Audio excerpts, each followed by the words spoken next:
yamukwikiye ngo ngiye kumusaraba. Haleluya. Amen. Rero igihe utazitandukanye uzaguma uririra muri rusange. Noneho ugere mu kirere cyo gucika intege. Ucika intege imbaraga zigushiremo kubera ko abantu bazakuzanira amaranga ngo ye baba we ngo ye sore burya sore nta nikimara sore ikuzanira soro Yego. kukubwira sore ntago ari byo bigufasha. Uzarebe n'umwana yaguwe kavuga ngo sore ahita arira. Ahubwo imubwira turi umunyembaraga sha waruguye none komera ahita agira imbaraga. Haleluya. Rero izo mbaraga zavuye ku Mana ntabwo zavuye ku bantu. Yego. Abantu rero bandi nyine kwitandukanya niho Imana igufesinga uri wenyine. Waje wenyine uzasubirayo wenyine. No gufesinga urugo rugamba ni wowe n'Imana yawe. Ni wowe ugomba kwitandukanya. Ugomba kwinjira mu kirere cy'umwuka rero kugira ngo yes. Mu kirere cy'umwuka rero nibyo dushaka byose n'amasezerano yose bisaba ko twigirayo. Ko twigirayo tukagera ahantu ducommunicatinga n'ijuru tukumva rezo twayikuruye neza. Tudacika mu mbaraga, tudacika mu kwizera, tudacika tutabinamukamo. Gutarambirwa.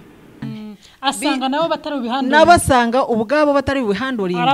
Aravuga ati reka nubundi umusaraba ndaza kujyaho ngenyine. Reka nikire hirya. Reka mbasige hano. Ahari wena ndaza kubabwira gahinda. Aravuga ati ndaremerewe cyane umutima wanjye urababaye. Nimureke dusenge mutagwa mu moyo. Aragenda. Nako yarabanje basiga ahantu ajya gusenga ibyo yaje kubabwira ati ko mwasinziriye. Urumva nimushoboye kwihangana n'isaha imwe ngo arabasiga ngo yigira hirya nkaho umuntu yatera ibuye. Haleluya. No kuvuga ko rero nubundi urugamba uburi bururwane wenyine. Haraho abantu bagarukira. Yego. Umuntu aragufasha ariko harahagarukira. Yagiye kubonera ibyahishuwe. Urumva ko yari mu kirwa mbere. Yabanje kujya mu kirwa. Bamurenganyiriza ijambo ry'Imana. Kandi ntabwo yavuze ko yagiye n'abantu. Oya. Yavuze narindi. Oya. We baramutwaye izi ntumwa zose zaratotejwe bose bapfuye urupfu rubi. Ariko uyu nguyu witwa Yohana. Ni wa mwigishwa we Yesu yakundaga cyane. Yego. Abandi rero bapfuye impfu nawe urupfu rwe yararutsinze bamushyize mu ngunguru y'amavuta kuri icyo kirwa ngo bamwice. Buri wese bari hari uwo bakuyeho uruhu, hari abo bagendaga bashishura, hari abo bahaye intare muri stade zirabarya. Buri wese yapfuye nabi. Ariko uyu hari naho yerega Yesu yavuze ati ariko se muramba koko baravuze ngo ariko uwo nguwo ukuryamye mu gituza we bizagenda gute? Ati se muramushaka hiki? Ntegetse ngo ntazapfe. Haleluya. Haleluya. Yesu ashimwe cyane inshuti zacu, inshuti za Mumuriza GB Ministries. Amahoro y'Imana kuri twese aho muherereye hirya no hino. Turavuze ngo Uwiteka abagirire neza, Uwiteka haze kwifuza ko imitima yanyu. Iyo niyo ndamukanyo yacu y'uyu munsi. Rero turabashimira cyane uko muhora mudukurikira ku murongo wacu. Comment zanyu nukuri Imana ibaha umugisha kandi mukomeze gutyo. Abatarakora subscribe nyamuneka mujye mubikora kandi mukore na share muhereze n'abandi. Iyo ufashijwe ntabwo ari byiza ngo wigumanire, oya hereza na mugenzi wawe kuzindi mbuga uriho kugira ngo nabo bafashwe. Ndabizi yuko hano tugira amagambo y'ihumure, amagambo akomeza, amagambo yubaka. Rero nukabyihererane. Turabashimiye kubw'icyo gikorwa. Uyu munsi rero twongeye kuza hano kugira ngo tuganire, tubwirane ibyururutse umutima, tujye inama, tuvuge muri urugendo turimo rwa Kristo ese bimeze gute. Rero uyu munsi turi kumwe n'umutumirwa. Uyu mutumirwa uri ku ruhande rwanjye mushobora kumwibeshyaho mukamwitiranya na mugenzi we. Afite impanga ye, afite barasa cyane pe, ntabwo wowe utabizi ntabwo wabatandukanye. Rero mukanya ndaza kumwakira kugira ngo abibwire ababwire uwo ari we, ariko ndabizi bamwe bamubonye bamumenye barimo bategereje kumva noneho ikigiye kumuturukamo. Rero Imana y'amahoro ibaho umugisha kandi bagirire neza. Reka rero nsenge kugira ngo tubigendane mu neza. Data mwiza tuguhaye icyubahiro. Uyu mwanya turi imbere yawe nanone, tugushimiye ko waduhaye kubaho, tugushimiye ko utwemereye kugira ngo tuganire ku ijambo ryawe. Ijambo ry'ukuri, ijambo ry'amahoro, ijambo rigwire muri twe kandi iyo rigwiriye natwe tuba amahoro nubwo tuyoba inzira. Rero turagushimiye umukozi wawe mwami wazanye hano. Reka ijambo wamuhaye kutuganiriza mwami twese twubakike, twese tugwize ubwenge, tugwize imbaraga, tugwize ubumenyi kugira ngo turusheho kugenda muri iyi nzira y'agakiza dusobanukiwe rwose. Tuguhaye icyubahiro kumva gusenga kwacu, ni mu izina rya Yesu dusenga twiringiye kubyumvise, amen amen. Yesu ashimwe cyane. Ngiye kwakira rero umukozi w'Imana yitwa ni Marita Nyangoma, ariko ni umupasiteri, afite impanga ye. Buriya araza ko twibwira kurushaho. Impanga ye niyo duherutse kuganira, ngira mwaramukurikiye muri benshi, comments zanyu twarazibonye, muramukunda. Rero n'uyu nguyu niwe witwa Gakuru. Uriya yari gato, urone uyu munsi twakiriye Gakuru. Rero Gakuru turakwakiriye kuri uyu murongo wacu. Murakoze cyane. Amen. Ndabashuhuje mu izina rya Yesu. Amen. Shimiye Sister Goreti hano, muvandimwe wacu dukunda cyane kandi nawe akadukunda. Amen. Mu by'ukuri Imana ishimwe ko yaguhaye iyi ministeri. Amen. Umuhamagaro w'Imana, ibi ntago ari umuntu wabyikoresha. Amen. Shimire n'urugo rwe ko rwakiriye igicaniro bakemera gukorera Imana. Amen. Uyu muhamagaro bakawushyira mu bikorwa. Ntabwo bizira buri wese keretse ab'Imana yatoranyije ikabaha umurimo wayo. Haleluya.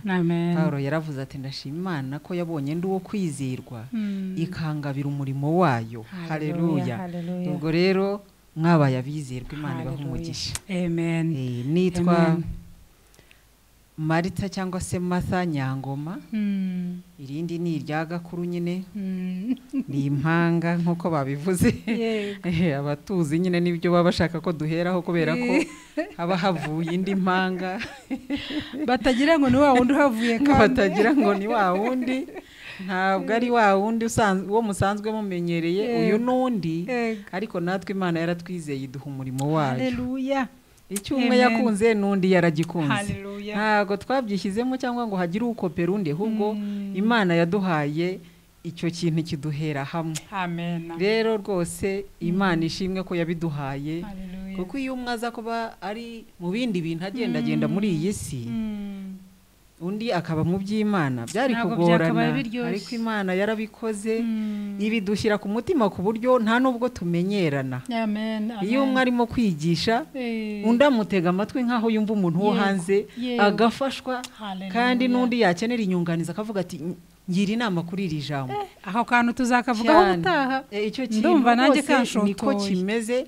Turicara nta umenyera undi kuvuga ngo uyu nuwo tuvukana. Nta bye Nazareti biba muri twebwe. Haleluya. Amen, amen. Iyo avuga nanjye ama audio nta message ye rwose incika. Nyitega amatwi nkumva ndafashijwe cyane. Nanjye natanga message akayitega amatwi akambwira ati ndafashijwe. Cyangwa yaba ari nk'ikindi kintu wenda kiremereye gifite nk'insanganyamatsiko iremereye, akansaba ibitekerezo cyangwa nanjye nkamusaba ibitekerezo, akavuga ati kweri ati ibingibi birafitinga ati Imana ishimwe ati ndafashijwe. Ukumva ko nta bintu by'akamenyero mu bintu by'Imana. Ahari tubaye tuganira ibintu bisanzwe, wenda umwe yavuga ati iki gitekerezo si cyiza cyane, kino nicyo cyiza. Ariko mu by'Imana nanjye birantangaza ukuntu umwe yubaha, twuzuzanya kandi umwe akubaha message ya mugenzi we nk'aho ari umuntu wo hanze, atari umuntu wo mu rugo ngo bwagwe Nazareti se hava iki. Oya, rwose iyo avuze ndafashwa, nanjye iyo mvuze arafashwa. Haleluya. Ubwo rero ubona umwihariko ni ibintu Imana yaduhaye mu by'ukuri. Ibintu by'Imana rero umwumbuje ko nzabatumira mwembi mukicara aha ngaha kugira ngo tuganire. Tuzabikora. Hanyuma mukitubwize rwose nuko yabaye busy. Ibintu by'Imana rero icyo nabibonyemo nta kamenyero kabibamo. Niyo kaba ari akana ko mu rugo gatoya karimo kakavuga ijambo ry'Imana ugatega amatwi. Ariko uzareba iyo kavuga ibindi bintu biri aho bisanzwe, bavuga ariko wa mwana wacecetse, ariko wa mwana wacecetse, kumva nta nubwo washyira y'ugutwi. Ariko yibeshya nubwo yakubwira ati mama ndagushaka, ndagira ngo tuganire kuri iri jambo, uvayo wese ugatega amatwi. Haleluya. Ahanga harimo hishurirwa. Niyo mpamvu rero iby'Imana ni umwihariko. Niyo usanze umusazi ku muhanda cyangwa se undi muntu arimo asarira mu bintu by'Imana, utega ugutwi ngo wumve ko hari icy'Imana yaba yamugutumyeho. Yego. Kuko hari aho wapinga umusazi cyangwa undi muntu wigendera ukamisinga message yawe uvuye ku Mana. Rero iby'Imana bitandukanye n'iby'abantu. Amen. Amen. Imana iguha umugisha cyane Marita. nukuri turanezerewe kuri iyo introduction aduhaye. Hanyuma Mary turamushuhuje nyagato, turamushuhuje ahari. Imana y'amahoro iguha umugisha kandi gushyigikire mu murimo w'Imana urimo gukora, umugisha w'Imana kugira ngo ubane nawe. Ubutaha tuzaba turi kumwe, hanyuma mutubwire ukuntu mwuzuzanya. Ndibaza ko icyo wumvise nawe aba yacyumvise, burya impanga zigendera hamwe, ibitekerezo byanyu ubwo ni bimwe, ibintu tuntu twose. Rero ubutaha muzaba mwicaye, hanyuma tuganire, mutubwire ukuntu bigenda, tuzigamo byinshi cyane. Rero turabashimiye cyane abarimo kudukurikira. Iyi ni impanga ya Mary. Hanyuma tugiye kuganira ku ijambo ryitwa kwitandukanyaho gato, kureka ibikurangaza ukigiramo hirya gatoya. Hano hari ijambo turi bushingireho. Marita amaze iminsi muri we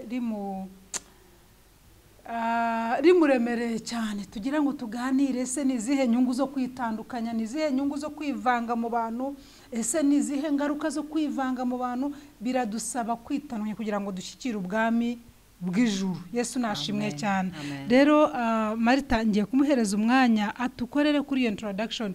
Ese Mari, hari ikintu cyo kwitandukanya iyo ugumye mu kivunge cy'abantu, na Kristo yarabivuze. Nawe ari kumwe n'intumwa ze, hari aho yageze agenda yitandukanyaho buhoro buhoro, yimukana na nkeya, yashyika imbere na za zindi akazisiga, kugeza ubwo noneho yagiye wenyine. Bivuga ngo hari imbaraga mu kwitandukanya. Rero Pastor Marita abifiteho nawe ubumenyi. Hari icyo yatubwira. Ese niki cyatuma witandukanya kugira ngo wegere ubwami bwa Data? Bivuga ngo iri mu kivunge hari ibintu tumva, hari n'ijwi tumva, ariko iyo witandukanyije hari ijwi wumva. Kugera ikirenge mu cya Kristo ntabwo bidusaba ko tuba turi mu kivunge, ntabwo twaba tugeze ikirenge mu cya Kristo, hari icyo bidusaba. Ese Mari, kwitandukanya bidusaba iki? Ese ni ngombwa tugumye tukigendera mu kivunge muri haleluya amina? Bivuze ko Kristo atadukoresha. Imana iguha umugisha cyane. Haleluya. Amen. Yesu ashimwe cyane. Amen. Nukuri iri jambo maze igihe nditekerezaho ngiga. Noneho mpuye na mwene Data turiganiraho, ubu tugiye kuza hano kurishyira ku mugaragaro. Twarabanje kuganira, turabanza turafashwa ubwacu. Haleluya. Amen. Mbere y'uko ujya kugabura urabanza ukumva ko ibyo kurya biryoshye, byahiye kwanza cyangwa biranaryoshye. Ubwo rero twabanje kujya gutestinga, twaratestinze. Haleluya. Amen. Yesu ashimwe. Rero nta kintu kiryoha nk'ijambo ry'Imana. Nukuri nibyo bintu bawumva bifite imizi kandi bifite ireme. Ibindi byose ni ibisanzwe. Amen. Ariko iri jambo rwose ririmo vitamine. Yego. Umutsima w'ubugingo. Yesu yaravuze ati ninjye mutsima wavuye mu ijuru. Haleluya. Amen. Uzawurya ntago azapfa, ntago azasonza ukundi. Haleluya. Yesu ashimwe. Amen. Iri jambo rero rivuga kwitandukanya. Rivuga ko muri make kwitandukanya ni ukuva mu byo tumenyereye tugasingira ikindi kirere, aho dushobora kukominike, kumva ijwi. Haleluya. Hari indirimbo, hari indirimbo iri mu gitabo, indirimbo ya 50 ivuga ngo muze mwenyine twihererane, munsanga ahantu hatari abantu, dore imiruho irabarembeje, n'urusaku rurabaruhi. Haleluya. Yego. Muze mwenyine twihererane. Haleluya. Ntabwo rero wakwihererana n'abantu uri mu rusaku. Nta nubwo niyerekwa ihishurirwa. Iri hishurirwa goreti ntago ryagusanze uri muri crowd. Ryagusanze uri wenyine, eizo urimo gusenga cyangwa se uri mu cyumba cyawe urimo gukora meditation. Niho Imana yagusanze. Haleluya. Nanjye rero njya kwinjira mu kirere cyo kwigirayo. Imana yarabanje irantandukanya igira ahantu njyana. Haleluya. Kwitandukanya rero bifite akamaro cyane, kuko Imana ntabwo wasingira ibyayo ukivuga iby'abantu, ugitekereza iby'abantu, ukigenda nk'abantu, ugikopera ibigezweho, icyaje uyu munsi nawe urashaka kugurukana nacyo. Noneho ukibagirwa ubwoko bw'uri ukibagirwa umuntu uriwe, ukibagirwa agaciro kawe, ukibagirwa ko wabikijwe iby'agaciro. Haleluya. Ibyo by'agaciro rero bisaba ko ujya hirya ukaganira na nyirabyo akagusobanurira. Abantu bagiye basingira ibitangaza byabo cyangwa se amasezerano yabo ni abantu bavuye mu kivunge bakigirayo. Ngo Yesu yagendanye n'abigishwa be, agendanye nabo agira habasiga, arongera kuramo bangahe? Batatu. Haleluya. Arongera kuramo batatu kuko ibyo yaragiye gufesinga byari ibintu bitakumvwa na buri wese.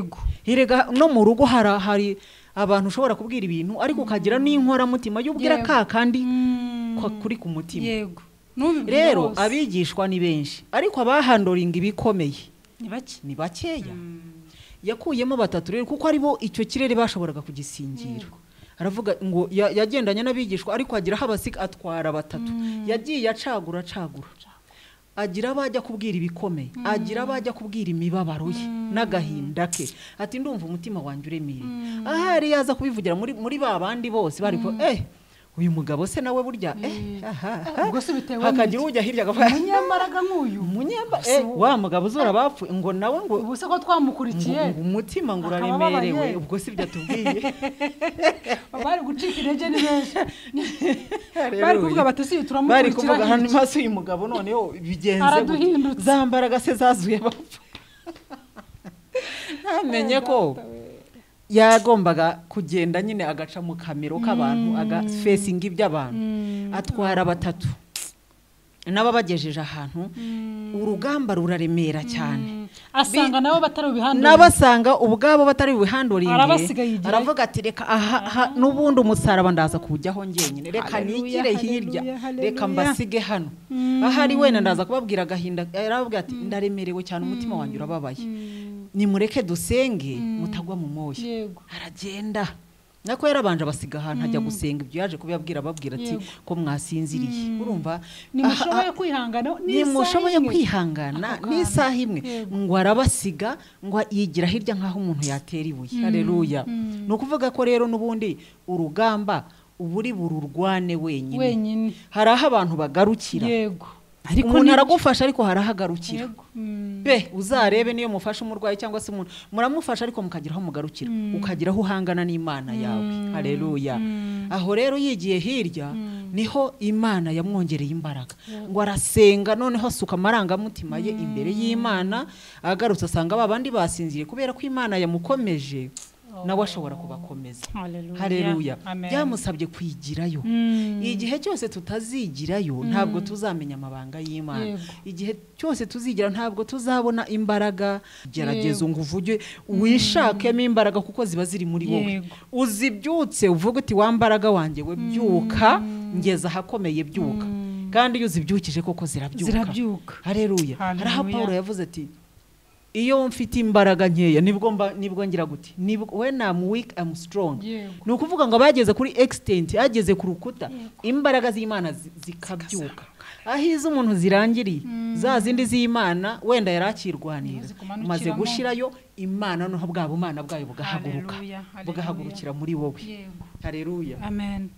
Baragenda rero yigiyeyo gatoya niho yaherewe imbaraga, niho yaherewe ikintu cyitwa impartation. Aragaruka abasha kubabyutsa ati nimuze tugende.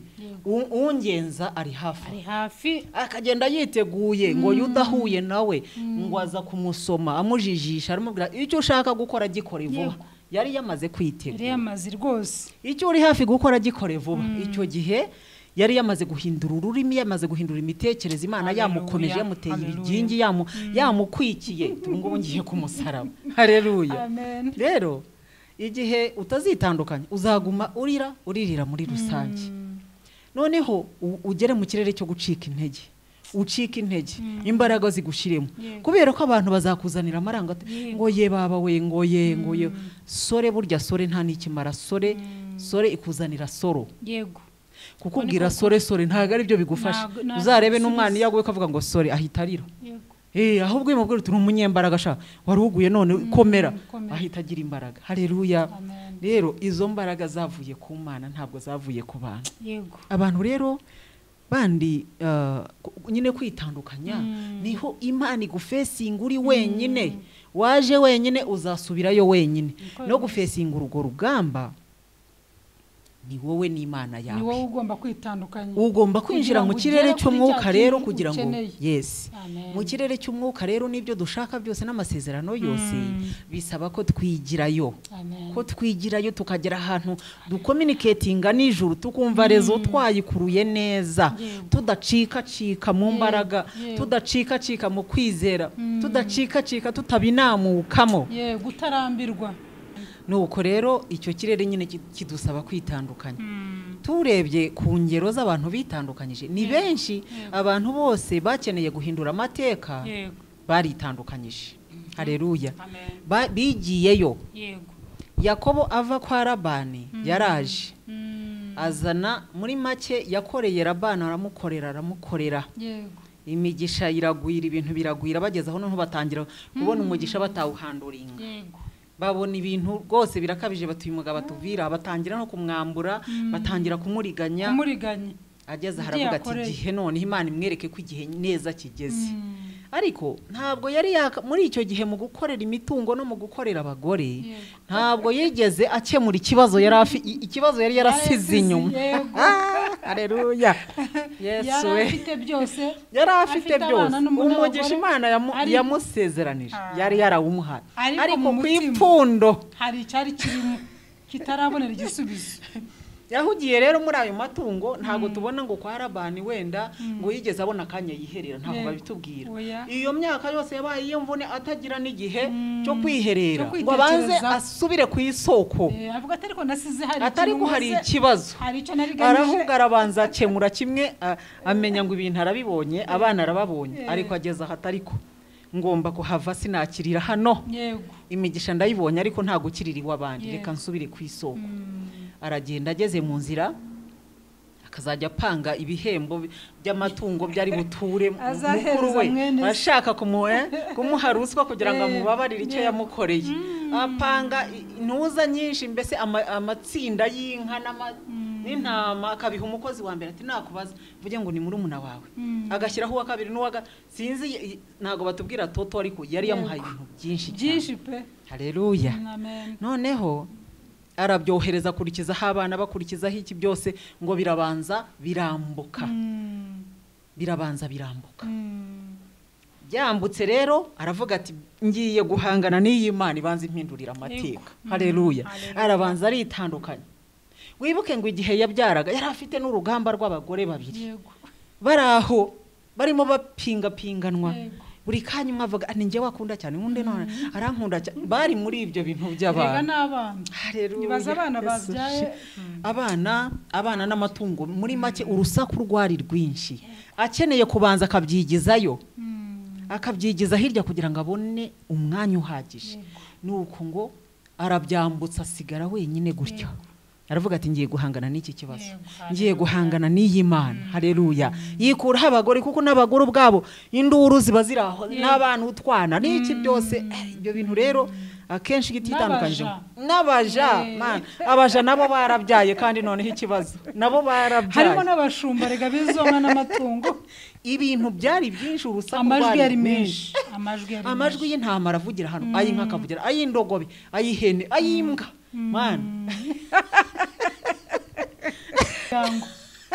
muri make uyu mugabo yari afite amajwi yateraniraga mu kirere bigakora ikorasa akavuga ati umva Imana idutabare sinzi amajwi waba ufite uko agusakuriza uko angana kose ariko Uwiteka ashobora kuyarobanura itandukanyeho gato gusa Uwiteka akurobanurira amajwi n'ukuri amajwi aragenda agapfuka ikirere cyacu amajwi y'ibituzungurutse aragenda agapfuka ikirere noneho ryajwi kugira ngo ubone connection rezikabura bitewe n'amajwi amajwi arimo guhurira mu kirere waba urimo gusenga kumva hari irindi jwi ryitambitse ukumva riritambitse kandi wowe wumva ugiye guconnecting none se ntagiye kure iyo uri musenga utagiye ahantu kure ngo witandukanye n'urugo ntuburi nkaho urimo utangiye gusingira indirimbo utangiye kumva connection kuba amakara hari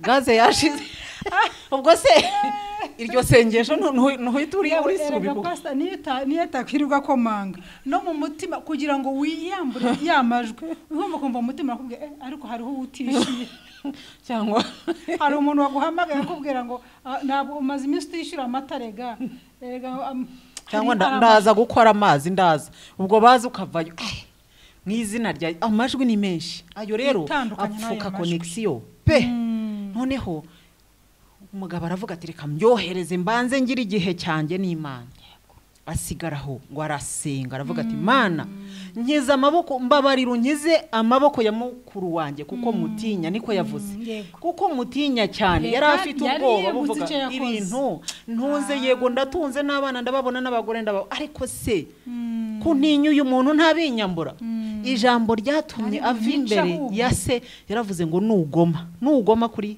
Yakobo agenda afite intwara avuga ati ngiye kugoma kandi koko yaragomye uriya sigarana ubutaka yaravuze ati ndamwica none uriya arahunga ubutaka busigara ari ubwe nawe niho yakuye umugisha mu kugoma noneho biba ngombwa ko afesinga icyo kibazo akenshi iyo tudafesinga ikibazo ukagenda tugikwepa tuba tukigizayo kandi ni hahandi mpaka zahura nacyo mpaka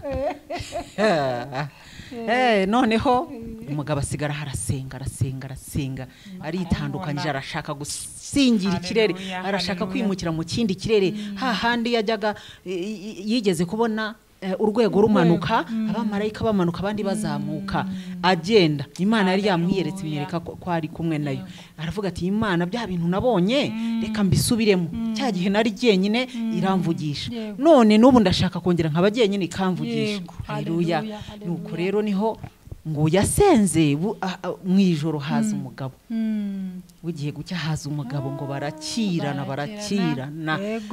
Yakobo akusanya imbaraga ze ati mpaka urampa umugisha umugabo ati ndekura ngende dore burakeye ati dore burakeye udukereye ati sinkurekura urampa umugisha haleluya kujya imbere y'Uwiteka nuveyo gutyo nuhavira amara ukagenda ariko hari ikinakubwiye haleluya ati urampa umugisha sinkurekura utamaye ati se witwa ndi kugira ngo yumve ko agifite wa mwuka w'uburiganya yego witwa ndese ati ndi Yakobo bwa mbere yavuze ko ari Esau yego atwara iby'abandi none agomba gusubira kuri kaka aho yakoreye aho umuvumo wamugiriye ni naho none hari bubonera umugisha navuga ukuri urinde ni Yakobo uhereye none ntago uzongera kwitwa Yakobo ukundi ubu ihindutse Isirayeli izina ryawe rirahindutse yego haleluya ngo agiye kugenda mukurura umutsi w'ukuguru amushyiraho ikimenyetso ahari yagenda na yamashagagaye niki murumuna we yari mukuru we yari kumura akavuga ati kakagabo ko mbona gafite ama confidence ariko amushyira muri state yo kubabarirwa kugira ngo uriya namubona akabona wenda agenda acumbagira n'Imana yamukoze hazavuga ati uyu noneho ni n'igicumba rwose haleluya amushyiraho akamenyetso kari butume ari bugirirwa imbabazi mbere yabikoranye imbaraga za gisore zo kuriganya arariganya acyuzuye uburiganya bwinshi ariko noneho amugize igicumba haleluya nuko rero amuhinduriye izina aragenda niho yagiye Imana iza ikubitakoze ku mutima wa Esau ngo imworoshye uwo yagiye yiteguye guhangana nawe yapanze amatungo yamugiriye impuhwe yego ngamubwira ati ese ibi ni ibyande ni ibya murumuna wawe ese ibi ni ibyande bakubitanye gutya ngo bahuza imisaya bose bararira haleluya ati ibi nibyo naguhaye ati ibyo mfite birampagije mwana wa data byigumanira icyo nari ngeneye no kugaruka nta kindi haleluya ariko Imana yeza kubitafashe ku mutima wa Esau byari kuba ikibazo yari kuhaba haleluya ako rero niko kamaro ko kwitandukanya Yesu ashimwe amen rero kwitandukanya bisaba no kuva mu bintu nyine biremerewe amagambo y'abantu ibitekerezo by'abantu twabonye aho Yesu aho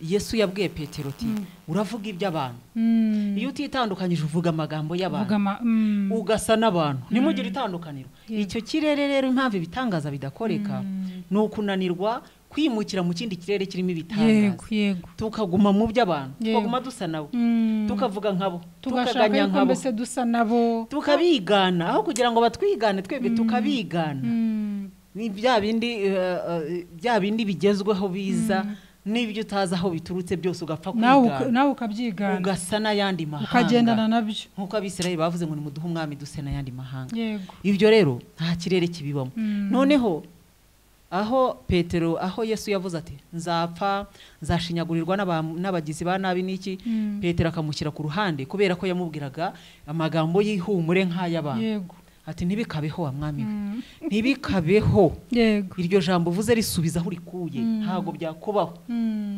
undi yumvise ngo avuga iby'abantu haleluya dukwiye kumenya ko iby'abantu bitubuza gusingira ibitangaza iby'abantu bituma tutigomwa tutibabaza kandi Imana yaravuze ngo ushaka kunkurikira ni yiyange yego ariko twe ntago dushaka kwiyanga dushaka kugira ngo Mana nkorera Imana nkoresha mu buryo budasanzwe kandi wananiwe no kureka akantu koroheje amagambo yonyine yuvuga wananiwe kwitandukanya yego ibikorwa noneho byonyine birakabije ni nk'iby'abandi nta tandukaniro wananiwe Imana ikakubwira ngo genda wenda urebe abantu bari hariya bari ahantu mu dusantere two hirya y'umujyi wa Kigali wowe ugashaka kuba mu mujyi aho uri bukorere bakagushyira kuri kamera aho uri bukorere ibitangaza ugatwika noneho wakora n'akantu gato gashyira kuri kamera byose kumbe yagutumye hahandi hirya abantu batarumva n'ubutumwa kwitandukanya njye narayibonye mu bintu bibujije revive abantu bavuga ngo revival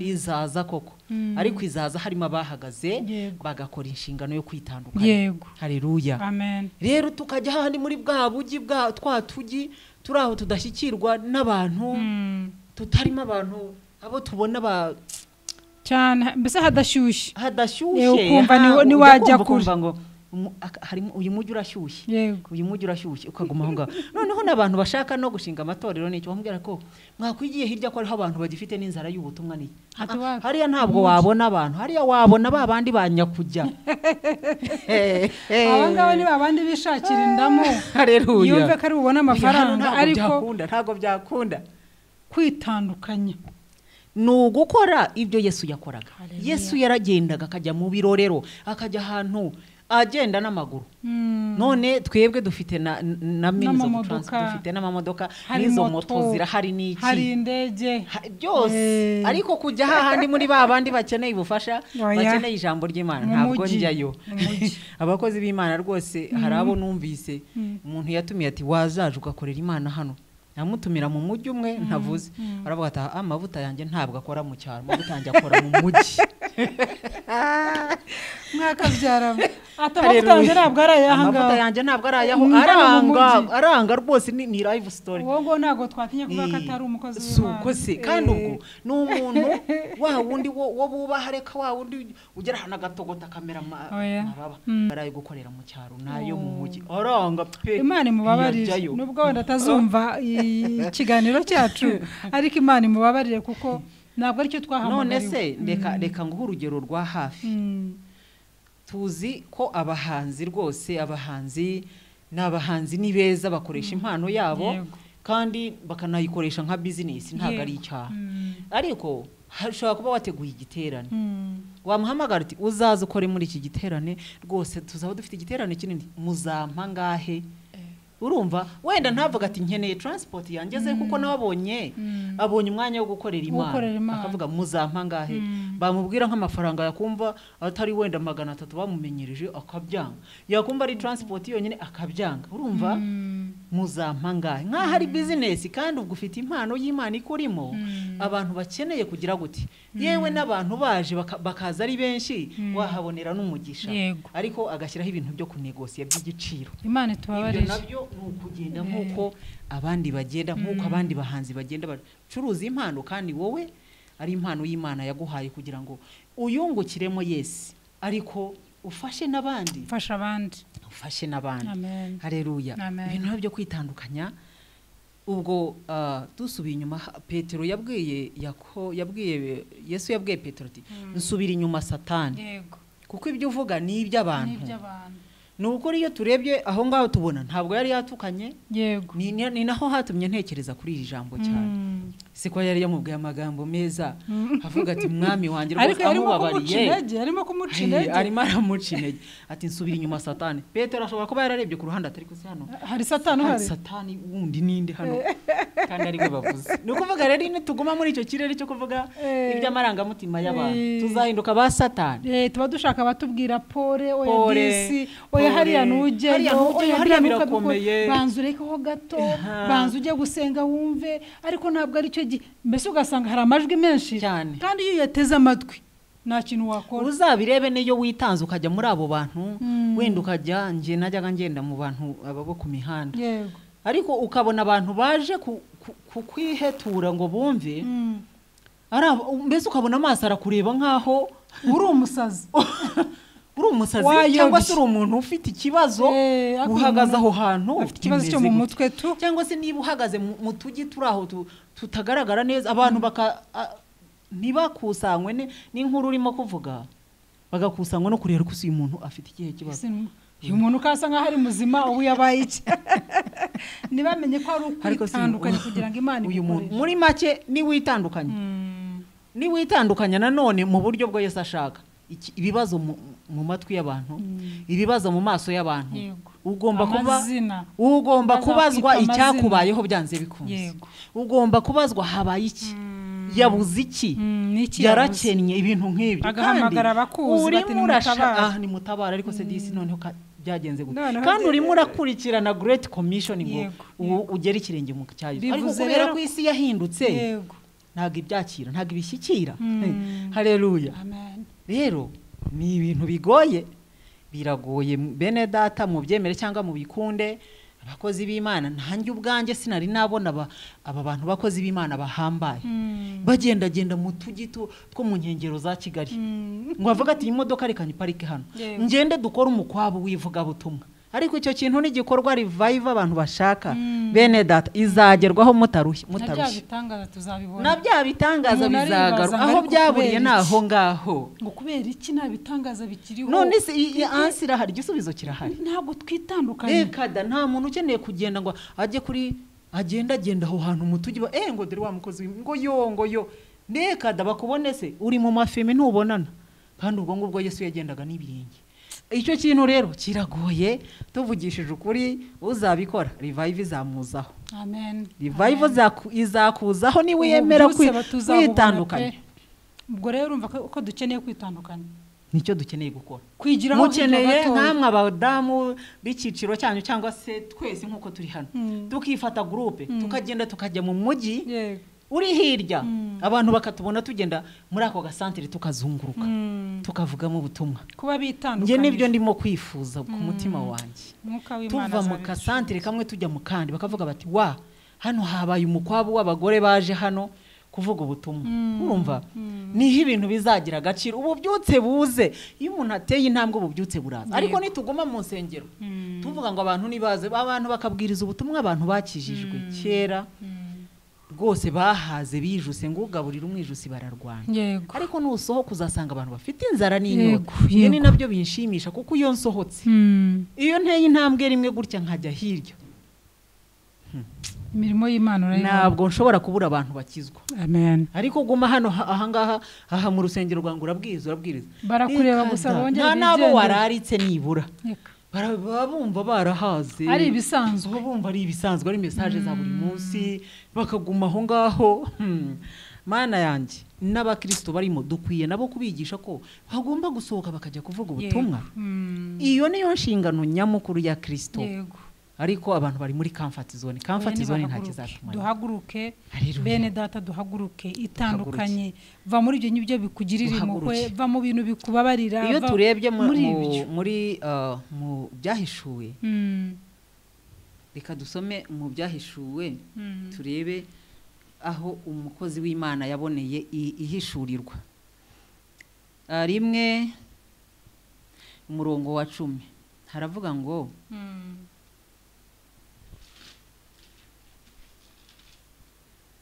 umurongo wa 10 haravuga ngo ku munsi w'umwami wacu nari ndi mu mwuka inyuma yanjye numva ijwi rirenga nakuhereye hejuru avuga ngo jyewe Yohana mwene so musangiye amakuba yego n'ubwami no kwihangana biri muri Yesu nari ku kirwa cy'Ipatimo bampora ijambo ry'Imana no guhamya kwa Yesu yego ku munsi wa 8 ku munsi w'umwami wacu nari ndi mu mwuka inyuma yanjye numva ijwi rirenga yego nk'iry'impanda haleluya haleluya ku munsi w'umwami nari ndi mu mwuka yego ahantu yagiye kubonera ibyahishuwe urumva ko yari mu kirwa mbere yarari yabanje kujya mu kirwa bamurenganyiriza ijambo ry'Imana kandi ntabwo yavuze ko yagiye n'abantu oya yavuze narindi oya we baramutwaye izi ntumwa zose zaratotejwe bose bapfuye urupfu rubi ariko uyu nguyu witwa Yohana ni wa mwigishwa we Yesu yakundaga cyane yego abandi rero bapfuye impfu nawe urupfu rwe yararutsinze bamushyize mu ngunguru y'amavuta kuri icyo kirwa ngo bamwice buri wese bari hari uwo bakuyeho uruhu hari abo bagendaga bashishura hari abo bahaye intare muri stade zirabarya buri wese yapfuye nabi ariko uyu hari naho yerega Yesu yavuze ati ariko se muramba koko baravuze ngo ariko uwo nguwo ukuryamye mu gituza we bizagenda gute ati se muramushaka hiki ntegetse ngo ntazapfe haleluya haleluya uyu ni mumureke ubundi ntegetse ngo ntazapfe hari wabihakanya niko byagiye ayo ni amagambo y'abantu ariko ubundi uwo nguwo we mugendana uwo nguwo we ararusha icy'abandi ibyo ni iby'abantu ukabura kureba uruhande rwa ngo witunganye n'Imana yawe ahari nawe yakugira nka wa wundi nawe ikagukunda sibyo ukopeye ibyo uri yakora nawe ukabikora hari umutima yamucaga hari umutima yamukunzeho ariko ngo ari mu kirwa Ipatimo yagiye kurenganyirizwa rero yagiye mu mwuka haleluya bamushyize muri ayo mavuta yanga kumwotsa bamukuramo bamujugunya ku kirwa baravuga uyu nguyu azicwe n'urundi yego haleluya nta rundi rupfu rwamwishe yaripfiriye gusa none kubera yari yakonectinze n'ijuru haleluya yari yakonectinze n'ijuru urumva amavuta yagutinye yanga kukotsa yego kuko yari umuriro ubwe imiriro yarahanganye baravuga bati reka tumujugunye hariya wenda urundi ruzamwica hanyuma ageze aho ngaho niho yaboneye ihishurirwa ngo ku munsi w'umwami nari ndi mu mwuka aya mahishuri ibi byahishuwe ntago yabiboneye mu mubiri nta n'umuntu bari kumwe yari wenyine ahantu mu kirwa umenye rero ngo mu gihe cya isolation mu gihe cy'uri wenyine ahantu h'umubabaro mu gihe cyo baguhaye akato ayo niyo mahirwe yawe yo guhishurirwa haleluya kuko uzaba wavuye mu by'abantu uzaba wavuye mu rusaku rw'abantu haleluya amen aho rero ngo nari ndi mu mwuka ku munsi w'umwami ngiye kumva numva nk'amazi numva ijwi rihorera nk'amazi menshi ibyahishuwe byose niho yaherewe ziyanzandiko z'amatorero 7 niho yaherewe byose yarabanje ava mu kirere cy'abantu ajya mu mwuka ahantu hiherereye haleluya rero nidushobora kuba mu mwuka muri make n'ukwimuka tukajya mu mwuka ni nacyo bitubwira ukava muri icyo gicu cy'abantu ukava mu rusaku ukava muri ayo majwi menshi ukava mu ruvunge hari icyanditswe rero nkunda cyane akiri muri Genesis mu itangiriro nsomera gatoya muri 20:29 32 haso murebe uko havuga haravuga ngo Leya asamenda abyara umuhungu amwita Rubeni yego ati nuko Uwiteka yabonye umubabaro wanjye noneho umugabo wanjye azankunda komeza 33 asama indinda abyara umuhungu ati kuko Uwiteka yumvise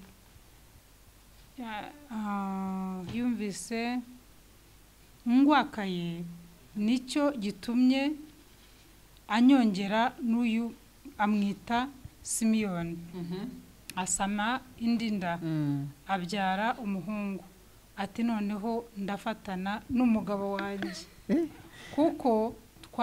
kuko twabyaranye abahungu 3 nicyo cyatumye yitwa Lewi yitwa Lewi yego asama indinda abyara umuhungu ati ubu ndashima Uwiteka nicyo cyatumye amwita Yuda aba arekeye aho kubyara. Haleluya, haleluya. Bene data, ikirere cy'abantu kituvugisha ibintu byinshi. Yego.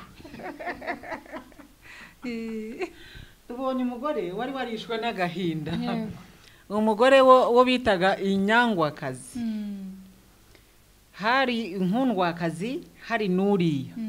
None ngo Imana ibonye Rasheli ari ukunzwe cyane, Imana iraringaniza ngo ifunga inda ye, ihareya urubyaro, kuko yashakaga ngo nibura muri kwanga nibura imuha abana nawe abone uko anezerwa. Yego. Aratangira rero atangira kubyarira muri ako gahinda, atangirira mu bitekerezo by'abantu uwabyaye amwita izina rihwanye na situation ye. Haleluya. Izina rishingiye ku marangamutima. Yego. Umuhungu Uwiteka aranyibutsa arebye umubabaro wanjye, noneho umugabo wanjye yahoraga arwana kugira ngo umugabo amukunde, noneho umugabo agahora pe yikundira uriya kandi atarabyaraga. Arongera agapima yandi mahirwe. Noneho kuri ubu rwose ubu turomatana noneho reka da izina ryose ikirere cy'abantu cyaramwishe. Haleluya. Cyaramwishe, buri mwana wese aramwita ashingiye ku maranga, buri mwana wese noneho kuri ubu bwo mubyariye abahungu batatu. Noneho ninjye turi bukundane reka da iby'urukundo kumukundwakaza, icyo kirere Imana yaragifunze. Arakomeza asohora amarangamutima, azana amarangamutima, ageze ku mwana wa kane abonye ntacyo birimo gutanga, ati noneho ndashima Imana.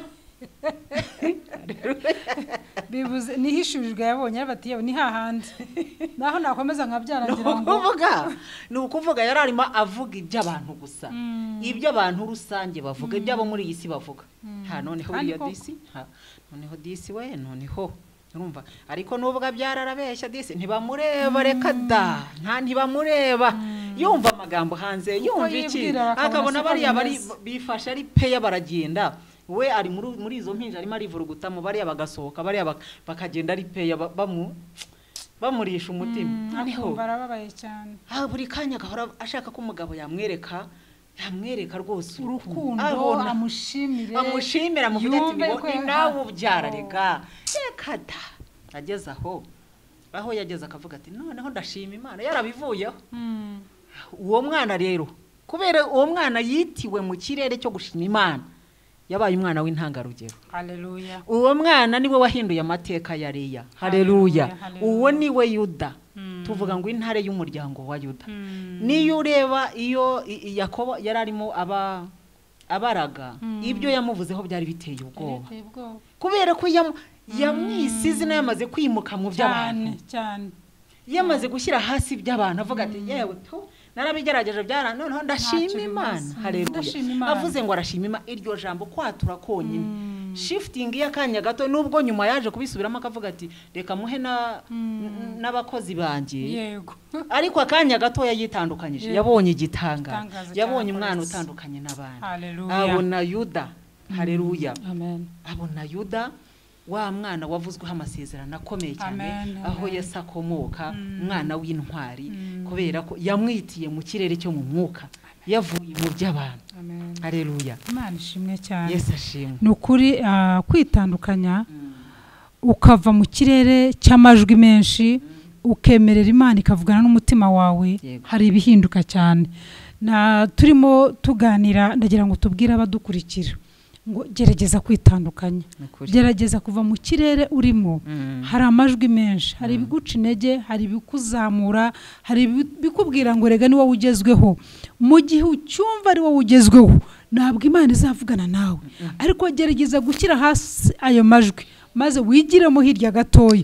Kristo ntabwo yagiye kure y'intumwa ze, ngo yigiyemo hirya gatoya nkaho watera ibuye, hanyuma asuka umutima w'imbere y'Imana, hanyuma Imana igira ite imwambika imbaraga zo gufesinga ibyo yaragiye guhura nabyo. Rero turifuriza abadukurikira natwe ariko tubyibwira ngo reka twitandukanye, kugira ngo tube urugero no ku bandi batubona, ati ariko Marita kuva yitandukanije Imana yakoranye nawe. Rero mu gihe tutaritandukanya tuzaba tuvuga nk'abantu, tuzaba tugenda nk'abantu, dutekereza nk'abantu, ariko nitwitandukanya Imana izaduha umugisha. Imana ibaha umugisha cyane Marita. Niba hari icyo tugana ku musozo, hari icyo wumva wabwira n'abadukurikira kugira ngo bitandukanye. Hari umuntu uri aha ahora avuga ngo nzahaguruka ariko ukabona nahaguruka. Ibyo bintu byo urabivuga iki tugana ku musozo? Nzahaguruka Haleluya. Nzitandukanya nzigira hirya gato. Niba hari ikintu kirimo gucarenginga abakozi b'Imana ngo ibyo ndimo kuvuga nabishyize mu bikorwa, ariko ndimo kurwa, mbese namaze kubona ikibazo aho kiri. Haleluya. Ngo ibuye ryagaragaye ntabwo riba rikisha isuka, ariko hari utari wabona icyo kibazo, ariko nge namaze kukibona natangiye gutera intambwe. Ndimo gutera intambwe nivana muri icyo kirere. Haleluya, haleluya, amen. Ntabwo ari ibintu byoroshye, ni ibintu bisaba amasengesho. Turasaba gukipinga vision ikaguma iri hafi gutyo, tukaguma tuyireba hafi, kuko nugira vision yo gukora ikintu ukayibagirwa ukayifasha ku ruhande, ibintu byinshi bizayitwikira. Biradusaba guhora twiyibutsa ya ntego buri kanya, guhora twiyibutsa. Dawidi yaravuze ati unyigishe kubara iminsi yanjye. Haleluya, amen. Kugira ngo ngire umutima w'ubwenge. Niduhoze iyo vision hafi ukavuga iki kintu nicyo kibanze, ukagisengera ukakigira priority, noneho ugahaguruka ukabreakinga na ya cycle, ugahaguruka ugatera intambwe bwa mbere ukavuga Mana mfasha, ndabizi ko icyorezo gihari ari ukwibagirwa. Icyorezo gihari ni ukudamarara, tumfasha birambika. Mana mfasha, mbese ukabishyira ku murongo w'ibyigwa, ku murongo wa mbere ukabisengera. Imana izabigufashamo, kandi ikintu cyose wavuze ntutere intambwe kizaguma ari amagambo. Ariko Imana idufashe, niba dushaka kubona revival, dukore dusenga Imana kugira ngo dutere intambwe ya mbere, dutere n'iya kabiri. Nitubona results zirimo kuza, nuko njye wikinezeza no kujya kuri tele kuvuga ubutumwa, nuko ntari nagenda ngo ngaruka amaramasa nta bantu bakijijwe. Hari abakozi b'Imana, hari umukozi w'Imana kera wasenze. Iyo tureba muri aba ba revivalist muri cya gihe cy'ububyutse cya kera, yarahagurutse ati barasenga akavuga ngo give me a soul, akabisengera nk'umuntu ukizwa. Hari n'uwavuze ngo give me fire or I die, nk'umuriro cyangwa mfi. Dukeneye umuriro nuza. Indirimbo yaravuze ngo umuntu w'Imana yaravuze ati je ntacyo nishobore, ariko ashyuhijwe. Haleluya. Dusaba Imana umuriro, ntacyo wishoboreye. Nubwo uri mu by'abantu ntacyo uzishobora, ariko umuriro nukuzaho, indimi z'umuriro zikakwaka, uzahaguruka. Sengera umuriro rero, umuriro uboneke. Imana ibaho umugisha cyane. Bakundwa badukurikiye, nimwakira umuriro w'Uwiteka kugira ngo muhaguruke, muve mu gicu cy'abantu, uve muri ayo majwi, uve muri comfort zone, hanyuma haguruke ugende ukora icyo Imana yakubwiye gukora. Hari benshi baryamanye impano, hari benshi baryamanye amasezerano, mwarabwiwe muhaguruke. Nimuhaguruke kugira ngo Imana ibakoreshe igihe cyanyu. Umva, hari ijambo ritubwira ngo dore bugiye kwira, ngo mwiriye gukora umurimo wamamagaye hakiri kare. Nukuri mureke dukora imirimo y'uwaduhamagaye hakiri ku manywa. Iyo bamaze kwira nta muntu ubureba, utangira gucana itoroshi, ugatangira gucana twa tuntu dutado two mu cyaro. Rero yego turabifuriza ko duhaguruka hakiri kare. Wivuga ngo ejo nzatangira, ngo ejo nzahaguruka, abejo ngo ntiwamenya ko ejo uzaba uhari, ariko uyu munsi ni ugukora, ejo naho Uwiteka. Rero turabifuriza amahoro y'Imana aho muherereye hirya no hino, tuvuga ngo Imana idushoboze gukora imirimo kuko yaduhamagaye, kandi ngo yaduhamagariye imirimo myiza. Nutuza umva ni wowe uzaba wihombera. Rero mushumba, Imana iguha umugisha cyane kubw'amagambo mutuganirije.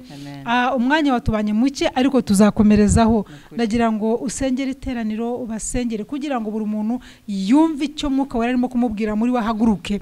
Ye gushidikanya mvanga ariko si bazavuga iki irimo kwica abantu, ariko wahaguruka ukore. Upfa kuba hari icyo Imana yavuganye n'umutima wawe, haguruka ukore. Imana izakwambika imbaraga, kandi nukuri uzagera kuri.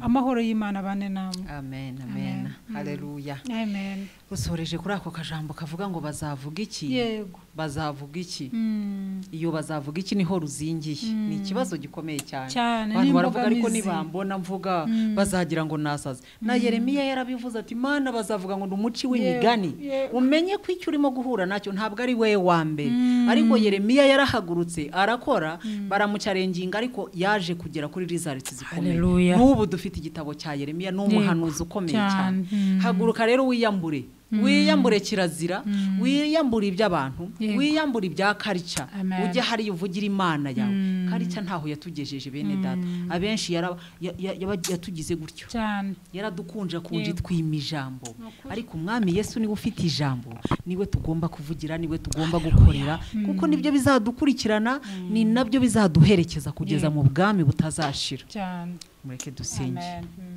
Mana turagushimiye witeka nyiringabo urakoze uri imana nziza uri imana y'icyubahiro n'ububasha n'ubushobozi urakoze tuguhaye ishimwe kubw'iyi ministeri washyizeho Mana kugira ngo ishobore kwamamaza ishimwe ryawe ishobore guhumuriza abantu bawe Mana uyu ni umurimo wawe kandi ntabwo uturuka mu bushake bw'umwana w'umuntu ahubwo ni ubushake bwawe Yego, Mwami. icyubahiro ni icyawe Mana ushimwe ko wabashoboje ushimwe ko bumviye wabahaye kumvira bakagana mu muhamagaro wawe maze kugira ngo bamamaze ishimwe ryawe kuri iyi si bakuvugire batange ibyo wabahaye urakoze Mwami Mana rero turakwinginze komeza urebe abana bawe ukomeze ubongera imbaraga ukomeze ubashoboze Mana tukuragije iri teraniro yumvaga iri jambo kugira ngo ijambo bumvise umwanzi ntarisahure turamagana imbaraga za satani turamagana imyuka yo guhora turamagana imyuka ya rusahuzi iza gusahura ijambo ryawe rikura mu bana bawe kugira ngo basigare